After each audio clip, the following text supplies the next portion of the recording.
Hola a todos los estudiantes del libro de Urantia. Vamos a contestar la pregunta: ¿qué aprenderemos en Abona?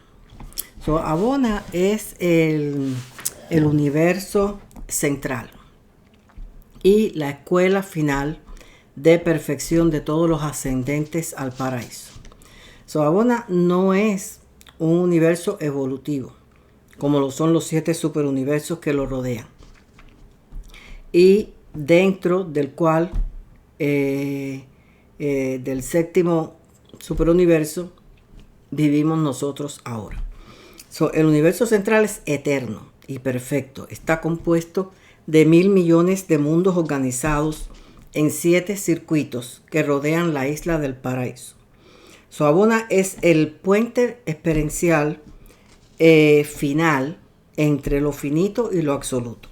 Es la escuela suprema donde se completa la armonización entre la experiencia personal adquirida en los universos del tiempo y la perfección divina que es propia de la eternidad. Abona existe desde la eternidad. Vamos a estar estudiando, vamos a hacer varios videos acerca de Abona. ¿Okay? Entonces, al salir de Orbonto, que es la capital de este superuniverso, rumbo a Abona, somos recibidos en el 7º circuito. Luego vamos pasando de circuito en circuito y en cada uno recibimos y logramos la comprensión personal de las experiencias, no solo conocimiento intelectual. Abona es el lugar donde recibimos la preparación final de lo finito a lo absoluto.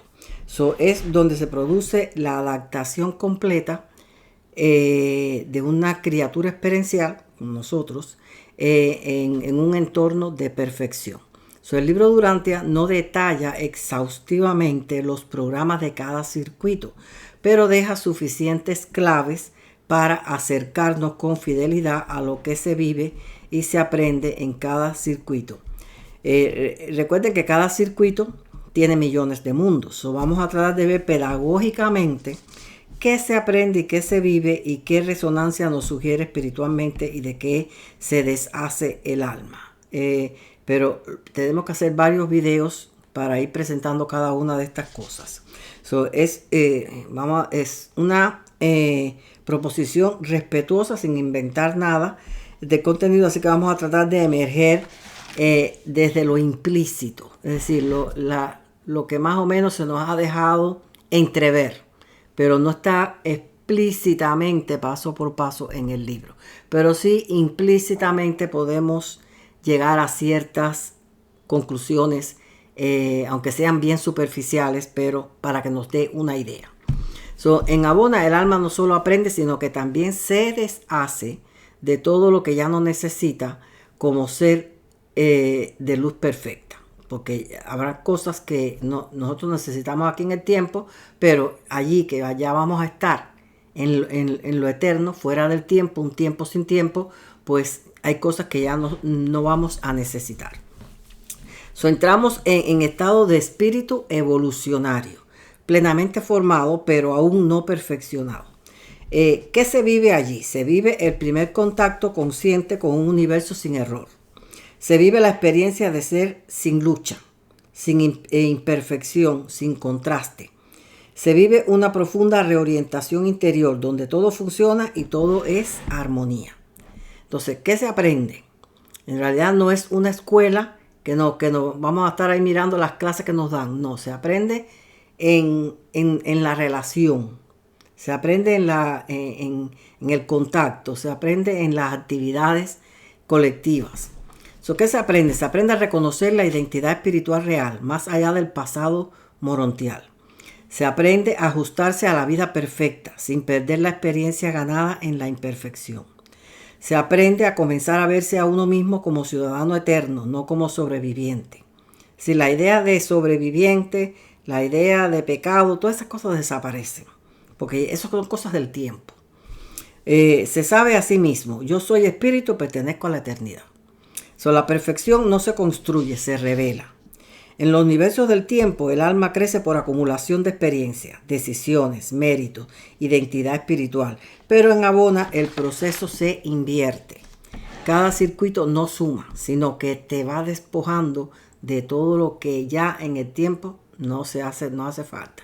Entonces, vamos a ver hipotéticamente cómo algunas cosas son implícitas, otras son hipotéticas. ¿De qué se nos despoja? Bueno, en este primer circuito, que es el séptimo, se produce la desidentificación. Más allá de comprender nuestra identidad espiritual, se disuelve la autoimagen espiritual. Ya aquí tenemos una autoimagen de nosotros mismos, pero allí se desaparece todo eso. ¿Ok? El peregrino deja de verse como alguien que ascendió. Se suelta incluso la idea de progreso. Muere el yo espiritual logrado. No muere como algo fallido, sino que muere porque ya cumplió su función. Aunque llegamos al circuito 7 con el yo experiencial más elevado, todavía es un yo y Dios. Por eso hay que despojarse de eso, porque ahora ya no es yo y Dios, ahora somos uno. El circuito 7 cumple una función crucial: consolidar la identidad espiritual, vivir la identidad como expresión, no como posesión. Lo que muere es la última forma del yo, que aún se reconoce como separado. El yo espiritual no es negado, sino ofrecido. Sin la muerte del yo espiritual logrado, no se pueden dar el resto de los otros circuitos. Por eso esta autoimagen del yo tiene que desaparecer. ¿Ok? No vamos a aprender de ellos, sino con ellos. Acuérdense que esa es la idea. No es aprender de ellos, es aprender con ellos, que eso es diferente, de igual a igual. Mientras haya un yo que diga, yo he logrado, yo he alcanzado, yo soy un peregrino en progreso, el encuentro entonces está siendo asimétrico. Debe ser simétrico para que sea un intercambio de experiencia. Su experiencia de deidad, de modos de relacionarse con la fuente, de manera de ser personas sin evolución, de expresión directa de la perfección vivida. Acuérdense que ya entrando allí, ya no estamos en evolución, estamos en una expresión directa de la perfección vivida. Nosotros llevamos historia, llevamos dolor, llevamos elección, llevamos fe, llevamos transformación. Ellos allá traen estabilidad, perfección, claridad y presencia sin esfuerzo. El intercambio solo puede darse cuando nadie se afirma como centro, ni ellos ni nosotros. Debemos de ser una personalidad capaz de comunión horizontal con seres de perfección. Y eso solo es posible cuando el yo espiritual ha sido ofrecido, cuando la identidad ya no necesita narrarse, cuando la conciencia es presencia. El yo no desaparece, desaparece la autorreferencia del yo. Una vez logrado esto, pasamos al circuito número 6. Porque esto va del 7 al 1. Entonces, circuito número 6, la realización de la supremacía. ¿Qué se vive allí? Se vive la conciencia profunda del valor de la experiencia evolutiva. Se comprende cómo cada lucha pasada contribuyó a un todo mayor. ¿Okay? Entonces, se armoniza el pasado imperfecto con el presente perfecto. ¿Y qué se aprende? Se aprende el significado real del Ser Supremo como Dios de la experiencia, que nada vivido fue en vano. Se aprende a cooperar conscientemente con la evolución cósmica. El alma comprende, mi historia tiene sentido eterno. ¿De qué se nos despoja? Más profundo que realizar la supremacía, se redime el tiempo. Ahí tenemos también que aprender a redimir el tiempo, porque entramos en tiempo sin tiempo. ¿Okay? El tiempo deja de sentirse como secuencia. El paso ya no pesa. Todo se integra en un presente eterno significativo. Así que la herida del tiempo queda totalmente sana. La herida del tiempo se refiere a esa sensación de haber llegado desde un antes incompleto. El pasado se transfigura. La memoria de la lucha ya no define. No significa que olvidamos, no. Significa una reconciliación absoluta con el propio origen, una aceptación plena de haber sido criatura y una desaparición de toda vergüenza ontológica. Lo vivido no fue error, fue el camino. Luego pasamos al circuito número 5, alcanzar al espíritu infinito. Una expansión de la conciencia espiritual. ¿Qué se vive? Se vive una espiritualidad sin límite de tiempo, sin límite de espacio o sin límite de forma. Sí, porque ya ahora las formas desaparecen. Okay. El tiempo desaparece, el espacio también. Se vive en comunión cada vez más constante con la presencia divina. Se vive la adoración como estado natural del ser. ¿Qué se aprende entonces? Se aprende a vivir desde el espíritu, no desde el esfuerzo. A reconocer lo infinito sin perder la identidad personal. A amar sin reserva, sin miedo, sin expectativa. El alma dice, vivir es adorar. ¿De qué se nos despoja entonces? Aquí ocurre un vaciamiento del deseo espiritual. Se extingue el deseo de experiencia espiritual. Yo tengo que conocer esto, tengo que conocer aquello, tengo que crecer más, tengo que buscar, tengo que leer este libro, tengo que ver, tengo que interpretar esto. No, eso desaparece. Desaparece. No se busca ni luz ni expansión, que es que ya, allí llegamos, ya lo somos. La adoración deja de ser un acto y se vuelve un acto, un estado sin sujeto. ¿Okay? Se extingue el deseo de Dios porque Dios es. Ya estamos allí. Estamos en esa presencia real. Aquí estamos en esa presencia en la fe, pero allá estamos ahí frente a frente. ¿Ok? Entonces, el deseo espiritual es el motor de toda la ascensión. Hambre de Dios, deseo de verdad, anhelo de luz. Sin deseo no hay fe. ¿Ok? Sin deseo no hay elección, no hay crecimiento, hasta llegar a Abona. El deseo espiritual es gracia activa. Pero el deseo, aún el más puro, implica falta o carencia. Implica que falta algo todavía. Mientras hay un deseo, hay un todavía no. Entonces, hay un más allá, hay una distancia sutil entre el ser y Dios. El problema no es el deseo, es el que el deseo no corresponde a la realidad de Abona. Allí Dios no está ausente. El deseo deja de tener objeto entonces. Uno tiene un objetivo y cuando lo alcanza se acabó el deseo. Lo disfruta. ¿No? Eso es lo que pasa. Te has realizado. Eso debe ocurrir en el circuito del Espíritu Infinito. La adoración ya no se dirige, sucede, porque están en la presencia viva. Luego vamos al circuito número 4, alcanzar al Hijo Eterno. Aquí se debe dar una relación filial consciente que tenemos que vivirla. Okay. ¿Qué se vive entonces? Se vive la comprensión profunda del Hijo Eterno como revelación del Padre. Se vive la integración del amor misericordioso con la verdad divina. Se vive la experiencia plena de la filiación. ¿Qué se aprende entonces?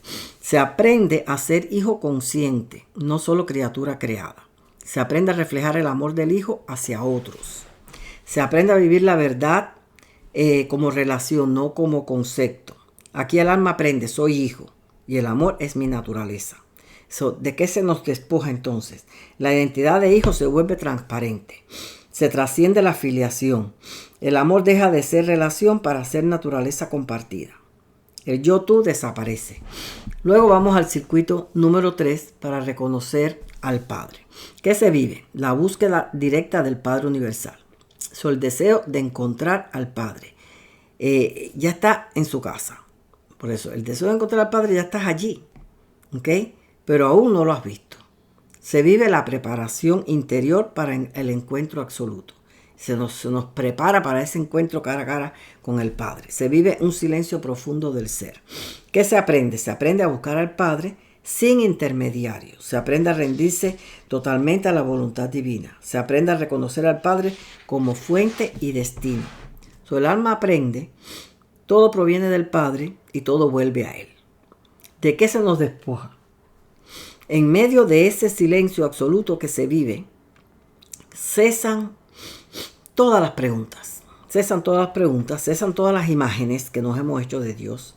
El ajustador ya no guía. El ajustador en ese momento reposa. Hemos llegado. Aquí no se busca al Padre. Se es buscado. Luego pasamos al circuito número 2. Integración con la comunidad paradisíaca. ¿Qué se vive? Se vive el contacto directo con seres nativos del paraíso. Se vive el aprendizaje del funcionamiento de la realidad eterna. Se vive el sentido creciente de pertenencia al orden absoluto. ¿Y qué se aprende? Se aprende a convivir en la perfección sin esfuerzo. Se aprende a comprender las relaciones eternas. Se aprende a prepararse para la vida paradisíaca.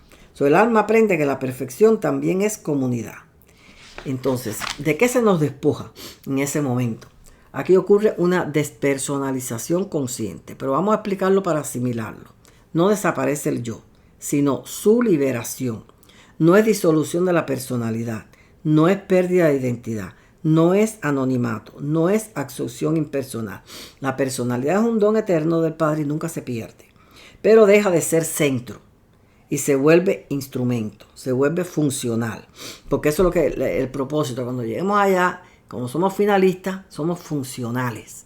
Ya no estamos en la búsqueda, eso para llegar. Estamos ahora en función, funcionales. No se necesita afirmarse, no se necesita narrarse, no se necesita compararse, no se necesita protegerse. Todos estamos protegidos. La personalidad ahora actúa como un canal, un punto de expresión, una forma concreta del amor divino. Nadie dirige, nadie se pierde, todo fluye en orden. El yo deja de ocupar el centro. Y luego pasamos al circuito número 1, donde la preparación llega para irnos al paraíso. Esta es la antesala del encuentro. ¿Qué se vive? Se vive pues la máxima tensión espiritual positiva, ¿no? Positivamente. Se vive un silencio adorador, se vive una plena disponibilidad interior. ¿Y qué se aprende? Se aprende la última renuncia. No queda nada que soltar. Se vive el estar completamente listo para ver al Padre. Se aprende a ser admitido en el paraíso. El alma dice, aquí estoy listo. ¿De qué se nos despoja entonces en ese momento? Ya no hay nada que deshacer. Solo se vive la entrega total. ¿Okay? Ya en ese último circuito ya se nos ha deshecho todas las cosas que no necesitábamos ahora en la perfección, en el tiempo sin tiempo. Solo se vive la entrega total y se anticipa la consumación interior. El peregrino no entra al paraíso, el paraíso lo absorbe. El paraíso no es una meta para el alma, es la desaparición de toda distancia entre el alma y Dios. Lo que ocurre después aquí ya no puede narrarse sin falsificarlo, así que ya eso hay que vivirlo, no lo sabemos. Ya esa experiencia es única para cada alma e irrepetible. Así que bueno, los espero en el próximo video. Hasta pronto.